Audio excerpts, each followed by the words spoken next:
काठोकाठ भरू द्या प्याला, फेस भरावर उसळू द्या, प्राशन करता रंग जगाचे, क्षणोक्षणी ते बदलू द्या. अरे वा, काय झालं? आतापर्यंत अगदी सज्जन, सालस आणि स्ट्रेट फॉरवर्ड असलेले आमचे नाथ एकदम सेलिब्रेशनच्या मूड मध्ये आलेले दिसतायत. नाथ, असं काय झालं की तुम्ही मसाला दुधाच्या ग्लासात मदिरा ओतली? अगं प्रिये, काठोकाठ भरू द्या प्याला ही कविता केशवसुतांची. इथूनच नव्या कवितेचा जन्म झाला. अभिजात भाषेचं लक्षण आहे हे की अर्वाचीन भाषेचं प्राचीन भाषेशी नातं तुटता कामा नये. केशवसुतांनी नव्या युगातली आत्मपर कविता लिहायला सुरुवात केली आणि नवकाव्याचा प्रवाह सुरू झाला. एक तुतारी द्यामज आणुनी, एक तुतारी द्यामज आणुनी, फुंकीन जीमी स्वप्राणाने, भेदून टाकीन सारी गगने, दीर्घ तिच्या त्या किंकाळीने. अशी तुतारी द्यामज लागुनी, जुने जाऊ द्या मरणा लागुनी, जाळुनी किंवा पुरुनी टाका, सडतन एका ठाई ठाका, सावध ऐका पुढल्या हाका. खांद्यास चला खांदा भिडवनी, एक तुतारी द्यामज आणुनी.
मला स्लोली का होईना पण समजायला लागलंय काय, आणि लक्षात आलंय माझ्या की माझी पुण्याची एक मैत्रीण आहे, ती अभिजात मराठी बोलते, म्हणजे एकदम शुद्ध. नाही प्रिये, भाषेमध्ये ही भाषा शुद्ध ही भाषा अशुद्ध असे काहीही नसते. मराठीचा प्रवास हा महाराठी ते अपभ्रंश अशा रूपात विदर्भ, मराठवाडा अशा अनेक प्रदेशामध्ये होत होता. त्यामुळे प्रत्येक ठिकाणची भाषा ही वेगळी आहे आणि त्या बोलीस भाषेचं सौंदर्य आहे, त्या भाषांमध्ये ज्ञान आहे, प्रत्येक भाषेमध्ये त्याचं साहित्य देखील आहे. पण मी कधीच काही ऐकलं नाही हो. मग मी तुला आज बोली भाषेतल्या रचना ऐकवतोच प्रिय. या सर्व बोली भाषांमुळे ही असलेली आपली श्रीमंत लोकभाषा आहे. हे देखील अभिजात भाषेचंच लक्षण आहे. कातकरी भाषेतली पहिली कविता आहे, 4 ओळी आहेत. एक आई आपल्या मुलीला सांगते की डोंगरची नाचणी जी आपण पेरली होती ती सगळी सशानं खाऊन टाकली आहे, माझ्याकडे पैसे उरलेले नाहीत, पोरी मी तुझं लग्न कसं करू, खिशात एक दमडी उरलेली नाही, पोरी तुझं लग्न करू कसं मी, असं ती बोलते. आता हेच कातकरी भाषेत कसं ऐकू येईल? डोंगरची नाचणी खाल्ली बया सशानं, सोहरी तुझं लग्न करू मी कसायानी, पैसा अडका राहिला नाही खिशात, पोरी तुझं लगन करू मी कसानं, पोरी तुझं लगन करू मी कसा. या अहिराणी भाषेतल्या ओळी आहेत. त्याचा अर्थ असा आहे, माझ्या शेतात वाटाण्याचं पीक आहे, त्याच्या शेंगा तपकिरी रंगाच्या आहेत आणि त्याला पानं राहिली नाहीयेत. तर आता अहिराणी भाषेत ती कशी ऐकू येते बघूया आपण. मी वावरमा वादान्या शेंगासन पिकलेलशे, मी वावरमा वादान्या शेंगासन पिकलेलशे, पण शेंगा तपकिरी रंगण्या व्हायल शेत आणि पाने बी गैरायनात. पुढची कविता आहे हलबी बोलीतली. मी विहिरीतून पाणी काढते, मी पटापटा दोरी ओढते, मी घरातली कामं करते, मी शेतात जाते. आता हे हलबी बोलीमध्ये कसं ऐकू येतं पहा. मैं चुआले पाणी झिकेसे म्हणजे मी विहिरीतून पाणी काढते. मैं डोरी झटपट झिकेसे म्हणजे मी डोरी पटापटा ओढते. मैं घरचो काम करेसे म्हणजे मी घरातली कामं करते. मैं बेडा कुतीन जायसे म्हणजे मी शेतात जाते. प्रिये, 27 फेब्रुवारी हा दिवस कशासाठी ओळखला जातो मला सांग. मराठी भाषा गौरव दिन. कमाल कमाल, धन्य झालो मी, धन्य झालो. वा वा वा वा वा वा, तुला हे माहिती आहे. मंडळी एकदा टाळ्या वाजून हिचं कौतुक करावं जरा. एवढंच नाही तर मला हेही माहिती आहे की ह्याच दिवशी कवी कुसुमाग्रज आणि विवा शिरवाडकर या दोघांचाही बर्थडे असतो. जरा कुठे कौतुक करावं म्हटलं तर लगेच तोंडावर पाडलंस मला. अगं कुसुमाग्रज म्हणजेच विवा शिरवाडकर. 27 फेब्रुवारी 1912 हा त्यांचा जन्मदिन. त्यांच्या कविता, नाटकं ही अजरामर झालेली आहेत. सगळ्यात महत्त्वाचं म्हणजे आपल्या अभिजात माय मराठीबद्दल त्यांच्या मनात अत्यंत जिव्हाळा आणि अभिमान होता. गरजतो मराठी या कार्यक्रमात आम्ही कुसुमाग्रजांचीच कविता सादर करून त्यांना मानवंदना देत आहोत. माझ्या मराठी मातीचा लावा ललाटास टिळा, माझ्या मराठी मातीचा लावा ललाटास टिळा, हिच्या संगाने जागल्या दऱ्या खोऱ्यातील शिळा. हिच्या कुशीत जन्मले काळे कणखर हात, हिच्या कुशीत जन्मले काळे कणखर हात, ज्यांच्या दुर्दम्य धीराने केली मृत्यूवरी मात. नाही पसरला कर कधी मागायस दान, स्वर्ण सिंहासनापुढे कधी लवली न मान. हिच्या गगनात घुमे आद्य स्वातंत्र्याची द्वाही, हिच्या गगनात घुमे आद्य स्वातंत्र्याची द्वाही, हिच्या पुत्रांच्या बाहूत आहे समतेची ग्वाही. माझ्या मराठी मातीचा लावा ललाटास टिळा, माझ्या मराठी मातीचा लावा ललाटास टिळा, हिच्या संगे जागतील माय देशातील शिळा, हिच्या संगे जागतील माय देशातील शिळा. माझ्या मातीचे गायन तुझ्या आकाश श्रुतीनी,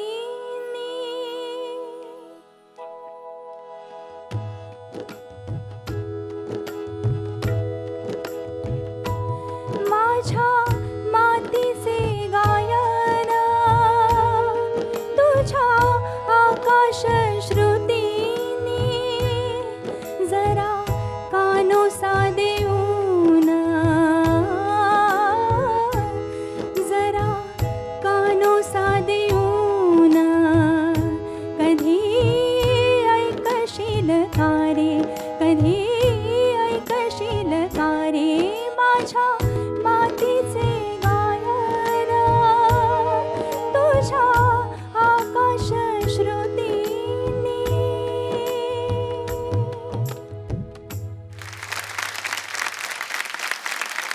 To be or not to be, that is the question. To be or not to be, that is the question. जगावं की मरावं हा एकच सवाल आहे. या दुनियेच्या उकिरड्यावर खरकट्या पत्रावळीचा तुकडा होऊन जगावं बेशरम लाचार आनंदानं, का फेकून द्यावं या देहाचं लक्तर मृत्यूच्या काळ्या शार डोहात, आणि करावा शेवट सर्वांचा एकाच प्रहारानं, माझा तुझा आणि त्याचाही. मृत्यूच्या महासर्पानं जीवनाला असा डंख मारावा की नंतर येणाऱ्या निद्रेला नसावा जागृतीचा किनारा कधीही. पण मग त्या निद्रेलाही पुन्हा स्वप्न पडू लागलं तर इथेच मेघ आहे. नव्या स्वप्नांच्या अनोळखी प्रदेशात प्रवेश करण्याचा धीर होत नाही म्हणून आम्ही सहन करतो जुनं जाकेपण. सहन करतो प्रेताच्या निर्जीवपणाने अभिमानावर होणारे बलात्कार, अस्तित्वाच्या गाभाऱ्यात असणाऱ्या स्वत्वाची विटंबना आणि अखेर करुणेचा कटोरा घेऊन उभे राहतो खालच्या मानेनं आमच्याच मारेकऱ्यांच्या दाराशी. विधात्या, तू इतका कठोर का झालास? तू इतका कठोर का झालास? एका बाजूला आम्ही ज्यांना जन्म दिला ते आम्हाला विसरतात आणि दुसऱ्या बाजूला ज्याने आम्हाला जन्म दिला तो तूही आम्हाला विसरतोस. मग हे विस्कटलेल्या हाडांचे सापळे घेऊन हे करुणा करा. आम्ही थेरड्यांनी कुणाच्या पायावर डोकं आदळायचं, कुणाच्या पायावर डोकं आदळायचं, कुणाच्या पायावर डोकं आदळायचं. प्रिये, मराठीच्या या प्रवासात पुरुषांच्या खांद्याला खांदा लावून स्त्रियांनीही महत्वाची भर टाकलेली आहे. टाकणारच, कारण स्त्रियांइतकं सेन्सिटिव्ह दुसरं कोणीच नसतं. शेवटी फॅमिली लाईफ मधली सगळी टेन्शन तिलाच सहन करावी लागतात. तिच्या शुद्ध मराठीसाठी जोरदार एकदा टाळ्या वाजवा हो. थँक्यू. अगं परत तेच. अगं आपण अभिजात मराठीतल्या कवयित्रींबद्दल बोलतो आहोत, याचे तरी भान ठेव. महदंबा, संत जनाबाई, बहिणाबाई ते शांताबाई शेळके ते अगदी आत्ताच्या नीरजा, कल्पना दुधाळ असा स्त्री काव्याचा अभिजात प्रवाह चालू आहे.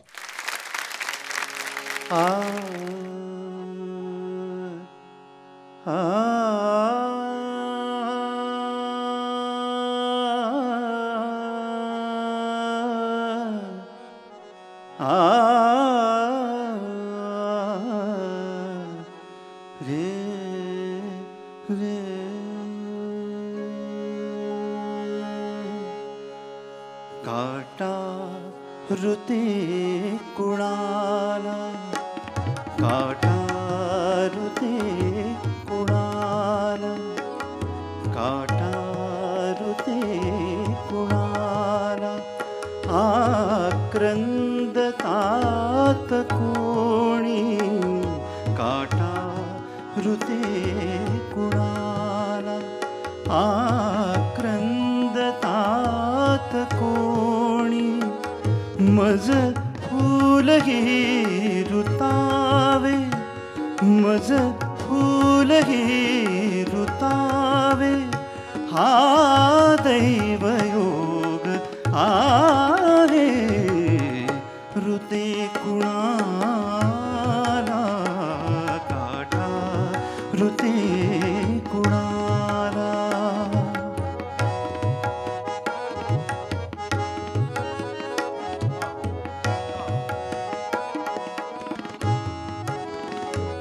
सांगू कशी कुणाला, सांगू कशी कुणाला, कळपातल्या जीवाची, सांगू कशी कुणाला, कळपातल्या जीवाची, चिरदाह वेदनेचा मज शाप हाच आहे रुते कुणाला, काटा रुते कुणाला, आक्रंदतात कोणी, मज फूल हे रुतावे, मज फूल हे रुतावे, हा दैवयोग आहे रुते कुणाला, काटा रुते कुणाला, काटा रुते कुणाला, काटा रुते कुणाला.